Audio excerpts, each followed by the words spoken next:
가정사역의 패러다임이 변화하고 있습니다. 그 변화하는 얘기 들어봤습니다. 기독교 대한성결교회가 114년차 총회를 개최했습니다. 다뤄진 주요 안건들 소개합니다. 수요일마다 만나는 따뜻한 가정, 와이즈앤와이드, 온기 있는 집입니다. 무심코 잘못 써왔던 교회 용어들 어떤 게 있을까요? 최창섭의 백초 교회 용어 바로잡기입니다.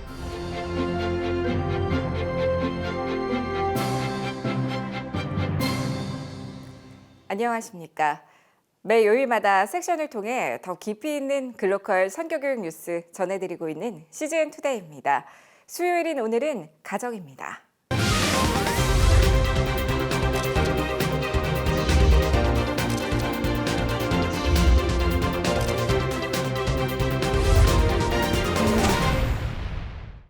가정사역이라고 하면 부부상담, 가정상담 등의 영역이 가장 먼저 떠오릅니다.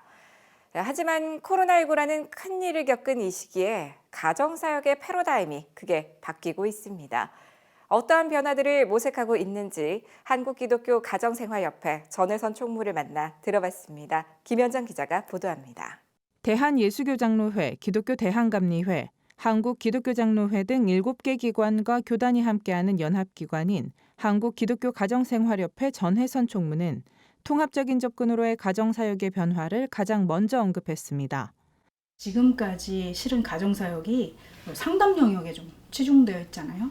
그래서 상담 영역에 치중되어 있었던 것을 좀 통합적으로 접근하자. 그러니까 예배라든지 교육이라든지 섬김이라든지 심지어는 교제라든지 기독교 교육에서 얘기하고 있는 그 영역으로 나누어서 각 영역마다 해야 될 일들을 정리해보고 가정사역에서 적용해야 될 점들을 좀 찾아보고 예배, 교육, 섬김, 교제 등 그 어느 것 하나 따로 떼어서 생각할 수 없는 것이 가정이라는 통합적인 영역이기 때문입니다. 또 하나의 달라지는 패러다임은 각 교회의 자립형 가정사역입니다.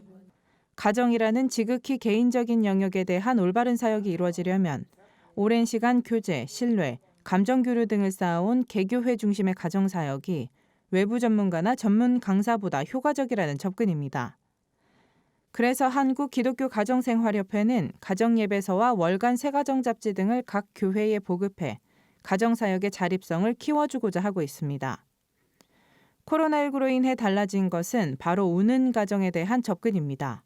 코로나19가 막 확산되고 그랬을 때 사람들이 너도나도 내 가족의 걱정을 막 먼저 앞서서 하느라고 그 불안 이런 심리 때문에 하느라고 이웃들을 돌아보지 못하는 경우들을 이제 접했죠. 우는 가정들에서 돌봐야 되겠다라는 외침, 그런 주장, 그리고 그런 당위, 해야 된다라는 의무 이런 게 이야기 되어지는 것이 저는 또한 당연한 과제라고. 내 가족 중요하지만 우리가 예수 그리스도를 우리가 하나님으로 섬기면서 우리 한 가족이잖아요. 한국기독교가정생활협회는 매년 가정평화 캠페인 주제를 선정하고 있는데 그래서 올해의 주제는 더불어 살아가는 하나님의 가정, 우는 가정과 함께입니다. 이를 위해 협회는 우는 가정을 도와주고 함께하는 기관들을 선정해서 최근 자매결연을 맺었습니다. 그들이 섬기고 있는 가정마다 가정예배서와 새가정책이 무료로 보급되고 있습니다. 월간 새가정의 우는 가정들을 선정해 지속적으로 소개하기도 합니다. 어떤 가정들인지도 잘 모르는 경우도 많고 그래서 소개함으로써 아 그렇구나 그 공감대를 형성하고 또 지속적으로 알려내는 일이 더 중요할 것 같아서 우리의 이웃들이 내 주변에 우리의 교인들이 이러한 삶을 사는구나를 공감하고 어떻게 하면 좋을까 우리가 어떻게 돕고 섬길 수 있을까.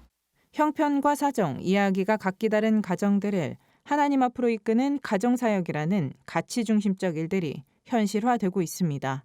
가치 중심적인 그런 것이었기 때문에 이번에는 실천적인 주제들을 정하고 우리가 생활에서 일상에서 이런 것들을 실천하는 것에 초점을 맞춰보자. CGN투데이 김현정입니다. 기독교 대한성결교회가 최근 코로나19 위기 속에서도 114년차 정기총회를 개최했습니다. 어떠한 내용이 다뤄졌는지 김현정 기자가 취재했습니다. 전신소독기와 열 감지기 설치, 예약제 좌석은 기본 방역 수칙입니다. 총회 참석을 위해 방역 마스크와 안면대, 위생장갑까지 착용했습니다. 이렇듯 감염 예방 수칙을 철저히 지킨 가운데서도 평소 2일에서 3일 진행되던 일정을 크게 단축해 하루 만에 총회를 진행했습니다.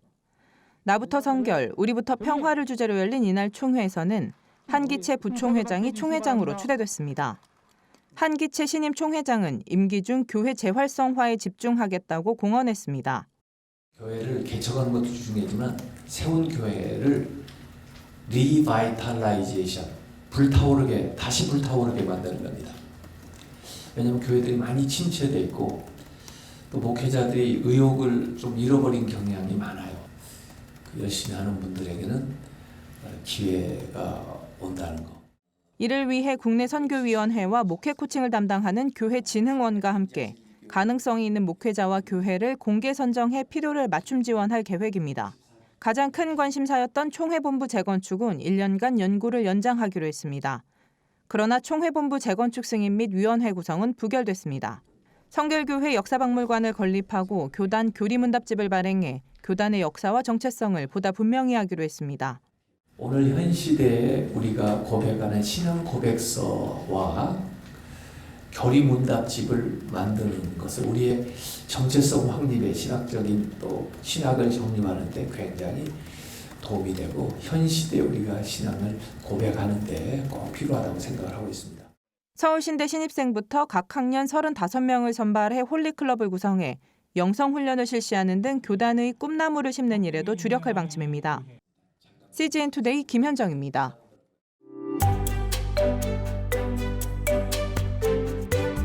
물에 빠지면 누구 먼저 건질 건데 며칠 전 아내의 말도 안 되는 질문에 화가 나서 싸운 적이 있습니다. 자기와 우리 어머니가 동시에 물에 빠지면 누구를 구할 거냐는 말도 안 되는 질문이었습니다. 저는 아무 생각 없이 당연히 연로하신 어머니라고 했다가 곤욕을 치렀습니다. 어떻게 그렇게 말할 수 있냐며 길길이 뛰는 아내가 비정상적으로 보이더군요. 한 번도 그런 생각을 한 적이 없었는데 그날은 정말 결혼 잘못했다는 생각이 들었습니다. 어머니와 아내가 함께 물에 빠질 리도 없지만 노인을, 그것도 저를 낳아주신 어머니를 구한다는 게 그게 화를 낼 일인가요? 아무래도 아내는 이성적이지도 합리적이지도 않는 사람인 것 같아 당황스럽습니다. 대한민국에서 자기 어머니를 버리고 아내를 구한다는 사람이 있을까요? 있다면 저는 그 사람이 문제가 있다고 생각이 듭니다. 두 분께서는 어떻게 생각하시나요? 남자들이 이 대답을 어떻게 하느냐에 따라서 그 나머지의 인생이 결정될 수 있을 정도로 아주 중요한 질문인데 그렇죠. 문제는 이 질문이 뭘 의미하는지 우리 남자들이 모른다는 데 문제가 있습니다.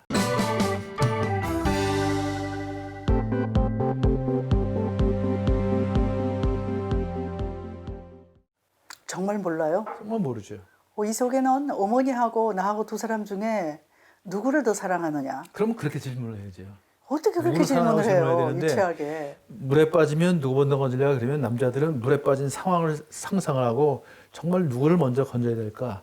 이 사실적으로 추구해 들어가거든요. 그러니까 정말 이거 얼마나 황당한 질문이에요. 누구를 다 소중한 사람들인데 누구를 건져요? 그런데 많은 남자들이 이제 그래서 계산을 해봅니다. 정말 어떤 상황인가? 그러니까 이렇게 대답하는 사람도 있죠. 당신은 보니까 수영을 잘하던데, 그러니까 내가 엄마가 수영을 못하니까 엄마를 건지고 그 다음에 당신을 건질게. 얼마나 합리적이에요. 남자가 생각하기에는 오늘 내가 우리 가족 모두를 살렸다. 근데 우리 여성은 그날 다 죽은 거예요. 다 죽은 거죠. 저도 40몇 년 전에 죽었잖아요. 남편들이 알아야 될 게 아내가 이런 질문을 한다 하면 일단 아내가 불안하다는 거죠. 불안해서 이런 질문을 하는다는 걸 알고 대답을 해야 되는데 늘 옆에 돈 벌어다 주고 다 같이 살고 있는데 뭐가 그렇게 불안해요? 열심히 살고 있는데 가정을 지켜주고 있는데 뭐가 불안해하면 말이 안 되죠. 불안한 건 불안한 거죠. 그러니까 이게 사실 남자들은 그래서 저도 이제 불안하니까 질문했잖아요. 그때 뭐라고 대답했는지 기억나요? 사실 뭐 그거 얼마나 황당한 질문이에요. 그 대답할 수 없으니까 내가 그랬죠. 야야 골치 아프다. 다 같이 죽고 말자. 그래서 전 40몇 년 전에 죽었잖아요. 나는 그때 아주 내가 정말 비상한 사람이다. 나야말로 남자 중에 남자다. 이렇게 탁월한 대답을 할 수 있을까 생각을 했거든요. 근데 다 그렇게 같이. 대답함으로 인해서 제 가슴 속에 늘 어떠냐 하면 저 사람 삶에는 나는 우선순위에서 밀려났다고 생각하죠. 제가 이런 상담을 참 꽤 많이 받아보고 또 이런 얘기 많이 듣는데 기억에 남는 사람들이 있습니다. 정말 한국의 최고의 이 스피커라고 할 수 있는 분, 그분이 결혼을 했는데 그렇게 소통의 달인인데도 남편하고는 5분 이상을 얘기를 못 하겠다 그러더라고요. 그래서 구체적으로 어떤 일이 있었는지 한번 얘기해 보라고 그랬더니 바로 이 질문이 나온 거예요. 남편이 자꾸만 멀게 느껴지니까 남편한테 나를 사랑하냐 물어보니까 그렇죠. 멀게 느껴지니까 이 질문이 나온다고요. 남자들은 사랑한다. 얼마만큼 사랑하냐? 그래, 당신을 이만큼 사랑한다. 그런데 이게 느껴지지 않으니까 이제 이 질문을 했다는 거예요. 당신 엄마하고 나무 물에 빠져 누구 건질 거냐? 그러니까 남편이 어이없다한테 쳐다보고 대학원까지 나온 여자가 그걸 질문하고 있냐? 우리 어머니는 미국에 살고 있고 대학은 아니라 박사학위라도 한국에 사는데 어떻게 같이 빠지냐? 그냥 쓸데없는 얘기 밥이나 먹자. 이제 그랬다는 거죠. 그래서 이게 얘기하는 그 대화 내용을 사실 그대로 해석하는 경향이 있죠. 저 여성들은 말 속에다가 자기 감정을 싹 숨겨놓고서 내 배우자가 내 감정을 알까 모를까. 그래서 내 감정을 알면 나를 사랑하는 거고 내 감정을 모르면 관심 있고 사랑하지 않는다고 느끼는 게 이제 큰 문제를 가져오죠. 그 이 질문을 받은 남편들이 있다면 지금 아내가 외로워하고 있다. 사랑을 확인하고 싶어 하고 있다. 사랑을 느끼지 못하고 있다. 이거를 꼭 기억해야 하는 중요한 질문이라는 거, 중요한 시점에 와 있다는 거를 꼭 우리 남편들이 인식을 해야 된다는 거. 근데 이 질문은요, 한국 사람 하는 게 아니라 중국 사람들 모아놓고 했더니 중국 그 여자분들이 아주 배꼽을 치더라고요. 한국 분들도 그런 질문을 하냐고. 뭐 거의 전 세계 여자들이 동일하게 질문을 할 거예요. 사랑을 받고 싶은, 사랑을 확인하고 싶은 욕구는 여성의 가장 기본적인 욕구니까. 가장 기본적인 욕구죠. 그래서 저도 그걸 나중에 깨달아가지고 처음에 몰랐을 때는 야, 다 같이 죽고 말자. 그런 엉뚱한 질문을 했다는 거 아닙니까? 그래서 앞으로는 좀 잘 알아차리면 좋겠습니다. 하여튼 그렇게 질문한 거에 대해서 부끄러움을 느끼고 하여튼 용서하시고 이제 뭐 그런 일은 없을 겁니다. 리얼리? 가끔 실수를 해도 이렇게 받아주셔야지. 이렇게 다음 주에는 최근에 가장 인기를 끌었던 드라마 중에 부부의 세계라는 것이 있죠. 그거에 대해서 이제 많이들 얘기를 하고 또 질문을 해온 분들이 있습니다. 이걸 기독교인들이 어떻게 해석을 해야 되는지 너무나 많은 사람들한테 관심을 갖고 있는데 어떻게 생각해야 되는지 그런 질문이 있어서 그에 대한 이야기를 잠깐 좀 나눠보도록 하겠습니다. 오늘의 단신입니다. 한국 기독교 장로회 총회가 한국전쟁 70년을 맞아 오는 20일 강원도 철원군에서 한반도 치유와 화해를 위한 기장 평화대회를 개최합니다. 전쟁은 그만, 치유와 통일을 주제로 치유와 평화를 위한 예배, 평화 순례 등으로 진행됩니다. 쉽고 재밌게 빠르게 머리로 배우고 온몸으로 익히는 오감성경 구약 세미나가 오는 15일 서울 광나루 우리교회에서 열립니다. 현장 참여와 더불어 온라인으로 진행되며 자세한 문의는 오감성경 홈페이지를 통해 할 수 있습니다. 대한성서공회가 코로나19로 인해 성서 보급 사업에 어려움을 겪고 있는 지구촌의 자매 성서공회들을 지원하고 이를 돕기 위한 연대기금을 조성하겠다고 밝혔습니다. 세계성서공회 연합회 보고에 따르면 당장 직원들의 임금을 지불하기 어려운 성서공회가 30개, 이동 제한 조치가 3개월 정도 지속될 경우 사업을 지속할 수 없는 성서공회는 65개로 확인됐습니다.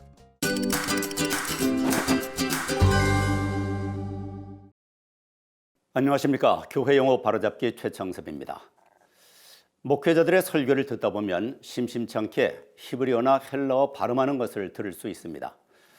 저는 1957년부터 교회당에 다녔는데 제 기억으로는 80년대 초중반까지는 히브리어나 헬라어 발음하는 것을 들은 기억이 없습니다. 물론 경제 성장과 함께 히브리어나 헬라어를 깊이 공부한 사람들이 많아지는 영향도 있겠지만 설교에서는 굳이 히브리어나 헬라어 발음을 할 필요가 없습니다. 왜냐하면 히브리어나 헬라어는 외래어가 아니기 때문입니다. 아시는 대로 외래어는 비록 외국에서 들어왔지만 외래어 규정에 따라서 우리말로 정착된 말입니다. 그래서 라디오, 크리스천 프로그램, 탱크처럼 발음이 통일되어 있습니다. 그러나 히브리어나 헬라어는 외래어로 정해진 말이 없기 때문에 사전마다 목회자마다 발음이 조금씩 다릅니다. 예를 들어서 사도행전 26장 16절에 너로 내 종을 삼아라는 말이 있습니다. 여기서 종으로 번역한 헬라어가 휘페레테스인데 이 휘페레테스의 발음이 사전마다 휘페레티스 또는 휘페레튀스 등으로 발음하고 있습니다. 발음도 발음이지만 그 히브리어나 헬라어 발음은 들을 당시이지 교회당 문을 나서면서 그 발음을 기억하는 사람이 없습니다. 따라서 그저 종으로 번역한 헬라어에는 종이라는 말 외에도 이러이러한 뜻이 있습니다. 이렇게 말하는 것으로 충분합니다. 히브리어나 헬라어 발음은 히브리어나 헬라어를 공부한 사람끼리 써야 합니다. 목회자는 우리말 질서에도 본을 보여야 합니다. 코로나19로 고통받는 전 세계를 위한 기도 캠페인을 벌이고 있는 CGN투데이는 미주 일본에 이어 대만 CGNTV와 함께 코로나19 위기 대만을 위한 기도 캠페인을 진행합니다. 대만 현지에서 전해온 전 세계 영양 네트워크 쪼우션주 목사의 영상 기도 편지로 오늘의 CGN투데이 인사드립니다. 함께 기도해 주시기 바랍니다. 시청해 주셔서 고맙습니다.